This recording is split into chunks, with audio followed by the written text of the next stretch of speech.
27 अप्रैल को पश्चिमी उत्तर प्रदेश के सहारनपुर में एक रजबहे में एक युवती की लाश मिलती है। शरीर पर चाकुओं से कई वार किए गए थे और गला भी धारदार हथियार से रेता गया था। इस युवती ने काले कपड़े पहने हुए थे और गर्दन के पिछले हिस्से पर एक तितली नुमा टैटू बना हुआ था। पुलिस पहले इस मामले को एक अज्ञात युवती की हत्या का मामला मानकर चल रही थी, लेकिन जैसे ही जांच आगे बढ़ी, ये केस पेचीदा होता गया और इस केस ने एक ऐसा मोड़ ले लिया जिसने हर किसी को चौंका कर रख दिया। नमस्कार, आप देख रहे हैं अमर उजाला और मैं हूं आपके साथ डिंपल सुई, हाजिर हूं लेकर वेस्ट यूपी से क्राइम स्टोरी। और आज की जो ये घटना है, ये एक डबल मर्डर मिस्ट्री है जो पश्चिमी यूपी के दो जिलों को जोड़ती है। एक प्रेम प्रसंग, एक पार्टी, एक गोली चली, एक हत्या हुई और फिर सबूत मिटाने के लिए दूसरी हत्या को अंजाम दिया गया। इस डबल मर्डर मिस्ट्री का पूरा सच क्या है, देखिए इस रिपोर्ट में। 27 अप्रैल की रात को सहारनपुर के मिर्जापुर थाना क्षेत्र के गांव नोंगावा के पास रजबहे में एक 22 साल की युवती का शव मिला। युवती ने काले रंग के कपड़े पहने हुए थे। उसके शरीर पर चाकू से किए गए कई वार के निशान थे। इसके अलावा उसका गला भी किसी धारदार हथियार से रेता गया था। मौके पर पुलिस के वरिष्ठ अधिकारी और फोरेंसिक टीम पहुंची और घटना स्थल से साक्ष्य जुटाए गए। शुरुआत में युवती की पहचान नहीं हो सकी। पुलिस ने शव को पोस्टमार्टम के लिए भिजवा दिया। युवती के गर्दन के नीचे बने तितली के टैटू ने इस केस की दिशा बदल। पुलिस ने युवती की गर्दन पर जो पिछले हिस्से पर तितली नुमा टैटू बना था, इसी के आधार पर जांच पड़ताल शुरू की और कुछ ही समय में युवती की पहचान हो गई। ये युवती निकली बागपत जनपद के खेकड़ा थाना क्षेत्र की रहने वाली राखी कश्यप। लेकिन असली चौंकाने वाला खुलासा उस वक्त हुआ जब पुलिस की जांच राखी कश्यप से आगे बढ़कर एक और हत्या तक पहुंच गई और यह हत्या थी डूडा कार्यालय में तैनात क्लर्क विक्रांत के। दरअसल बागपत के डूडा कार्यालय में तैनात लिपिक विक्रांत कुछ दिनों से लापता था। विक्रांत की पत्नी ने बागपत कोतवाली में गुमशुदगी दर्ज कराते हुए बताया था कि 16 अप्रैल से उसके पति का फोन बंद आ रहा है और वे किसी भी तरह से उससे संपर्क करने में असमर्थ हैं। पुलिस ने जांच शुरू की, छानबीन की, गांव में कई लोगों से पूछताछ की। इसी दौरान सहारनपुर में जब राखी का शव बरामद हुआ, पुलिस ने शव की पहचान कराई तो वो बागपत के खेकड़ा थाना क्षेत्र की निकली। विक्रांत की गुमशुदगी से जब इस केस को जोड़कर देखा गया तो कड़ियां जुड़ने लगी।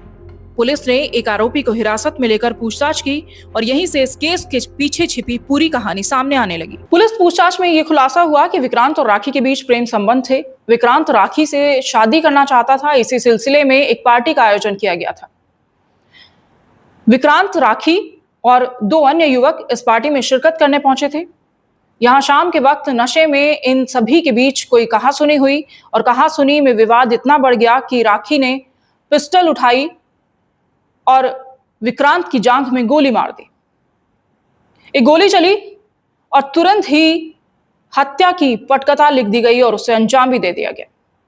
और फिर सबूत मिटाने के लिए उठाया गया एक और ऐसा कदम जिसने इसे और भी ज्यादा सनसनीखेज बना दिया। पुलिस के मुताबिक पूछताछ में सामने आया कि बागपत में एक पार्टी आयोजित की गई थी। इस पार्टी में विक्रांत, राखी कश्यप, सुधारस चौहान और कपिल चौहान मौजूद थे। शराब के नशे में किसी बात को लेकर विवाद हो गया। विवाद इतना बढ़ा कि राखी कश्यप ने अपनी लाइसेंस से पिस्टल उठाई और विक्रांत की जांघ में गोली मार दी। इसके बाद आनन फानन में तीनों घायल विक्रांत को लेकर गाड़ी में सहारनपुर ले गए और यहाँ बड़गांव पहुंचे। यहाँ ले जाकर उसकी पीट कर हत्या कर दी। उसके सिर पर भारी हथियार से वार किया और उसे मौत की घाट उतार दिया। इसके बाद तीनों ने मिलकर शव को कपड़े में लपेटकर नहर में फेंक दिया। फिलहाल पुलिस इस हत्याकांड के हर पहलू पर जांच कर रही है, लेकिन सवाल यही है कि क्या ये सब सिर्फ एक विवाद का नतीजा था या इस कहानी में अभी भी कोई राज छिपा हुआ है। दरअसल विक्रांत शादीशुदा था। 15 अप्रैल के बाद से वो अपने घर नहीं लौटा था। उसकी पत्नी ने पुलिस में उसकी गुमशुदगी दर्ज कराई थी। ऐसे में पुलिस जांच पड़ताल में जुटी हुई थी, छानबीन कर रही थी और गांव में भी कई लोगों से पूछताछ कर चुकी थी। आरोपियों को डर था कि पुलिस जल्द ही विक्रांत हत्याकांड का खुलासा कर सकती है और ऐसे में उनकी पोल खोल सकती है। यदि पुलिस राखी को गिरफ्तार कर लेती है तो राखी उनके खिलाफ भी गवाही दे सकती है। ऐसे में राखी को रास्ते से हटाया जाना जरूरी होगा।